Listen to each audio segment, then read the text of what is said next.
A new consciousness is developing which sees the earth as a single organism and recognizes that an organism at war with itself is doomed.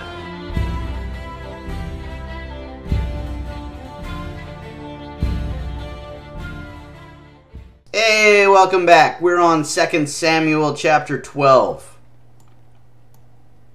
So, the Lord sent Nathan the prophet to tell David this story. There were two men in a certain town. One was rich and one was poor. The rich man owned a great many sheep and cattle. The poor man owned nothing but one little lamb he had bought. He raised that little lamb and it grew up with his children. It ate from the man's own plate and drank from his cup. He cuddled it in his arms like a baby daughter.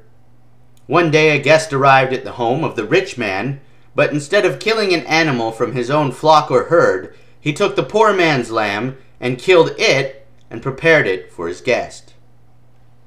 David was furious. "As surely as the Lord lives," he vowed, "any man who would do such a thing deserves to die.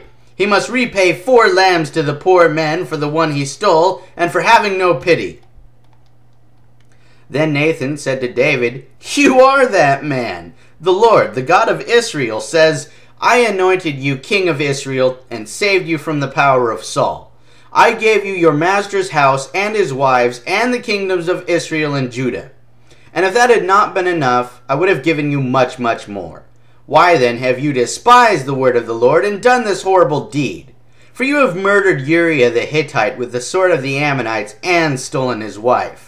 From this time on your family will live by the sword, because you have despised me by taking Uriah's wife to be your own. This is what the Lord says. Because of what you have done, I will cause your own household to rebel against you. I will give your wives to another man before your very eyes, and he will go to bed with them in public view. You did it secretly, but I will make this happen to you openly in the sight of all Israel." Okay, so David's being told, right, that God says that his wives are going to be given, just kind of handed over to some other dude, right? And he's going to go to bed with them in public view. What does that mean? That he, like, pulls a bed out of his cottage, pulls it into the public court, and just starts raping all of David's wives? Then David confessed to Nathan, "I have sinned against the Lord." Nathan replied, "Yes, but the Lord has forgiven you, and you won't die for this sin." Now that's interesting. If we recall back to the book of Leviticus, the punishment for adultery is death.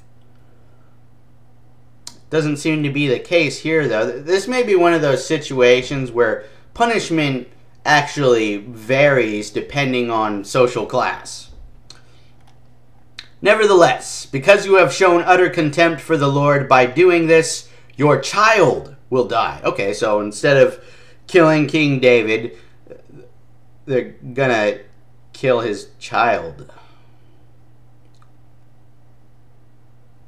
Yeah, take that, kid. Ha ha ha! Your dad's an adulterer. You're gonna die. After Nathan returned to his home, the Lord sent a deadly illness to the child of David and Uriah's wife. David begged God to spare the child. He went without food and lay all night on the bare ground. The elders of his household pleaded with him to get up and eat with them, but he refused. Then, on the 7th day, the child died. David's advisors were afraid to tell him. He wouldn't listen to reason while the child was ill, they said. What drastic thing will he do when we tell him the child is dead? When David saw them whispering, he realized what had happened. "Is the child dead?" he asked. "Yes," they replied, he is dead." Then David got up from the ground, washed himself, put on lotions, and changed his clothes. He went to the tabernacle and worshipped the Lord. That's right, the Lord just killed his child, and now he's going to the tabernacle to worship the Lord. After that, he returned to the palace and was served food and ate. His advisors were amazed. "We don't understand you," they told him. I agree with them.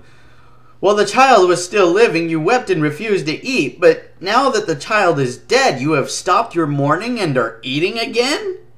David replied, I fasted and wept while the child was alive, for I said, perhaps the Lord will be gracious to me and let the child live. But why should I fast when he is dead?